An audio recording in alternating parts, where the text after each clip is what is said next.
Assalamu alaikum warahmatullahi wabarakatuh. Sheikh, ningependa kuuliza katika ile swala la damu, kumekuwa kuna baadhi kina mama au kina dada wanatumia sindano au vitu vingine vya kuzuia damu ya hedhi ili kuwawezesha wao kufunga. Sasa je, kwa kufanya hivyo anakuwa amekiuka sheria?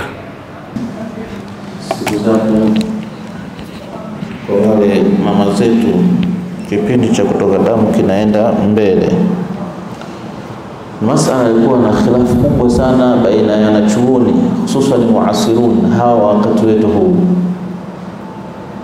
Kwenye upande wa hija wamekuwa wepesi kukubali kwamba mke au mwanamke anaweza akatumia dawa kwa ajili ya kuzuia ile period yake au kuirefusha, manake si kuzuia bali kuirefusha isitoke kile kipindi cha hija, kwa sababu ya taklifa, gharama na mji kuwa ni mbali na yeye. Lakini kwenye somo wakakhtalifiana ikhtilafu qawi, lakini kauli ambayo yenye nguvu kabisa, usitumie dawa kwa sababu kujizuilia ili niweze kufunga somo, ni kauli ambayo dhaifu, na hoja yake akasema ni kucompensate thawabu, kwamba Ramadhani kama hujafunga unaweza yani ukija kulipia hutofikia thawabu zake na fadhila kama zile unapofunga mwezi wa Ramadhani. Lakini maulama waliosema kwamba la yajuzu istimaluhu wamekuja na hoja zenye nguvu, ambao wanasema kwamba somo ni kitu ambacho hakuna katika sahabiyati walipokuwa wanaambiwa cheni fungeni wameghadhibika.